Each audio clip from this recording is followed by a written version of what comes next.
এই যে দেখুন বন্ধুরা, আজকে পাস্তা বানিয়েছি রাতে। ঠিক আছে, আমার ছেলেকে কিছু দিয়েছি আর আমি এই যে নিয়েছি, সস নিচ্ছি। এটা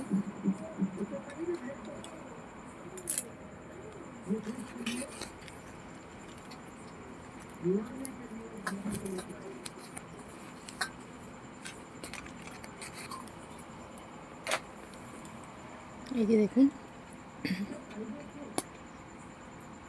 আসুন তোমরা বন্ধুরা সবাই চলে এসো।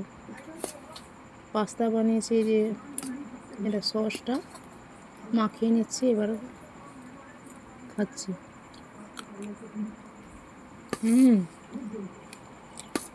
টেস্ট হয়েছে। আরও শসা টমাটো বললে ভালো লাগতো, নেই। কি বানাবো ভাবলাম, রোজ তো ভাত খাই, তাই আজকে এটা রাত্রে খাচ্ছি। টেস্টি হয়েছে। খুব টেস্টি।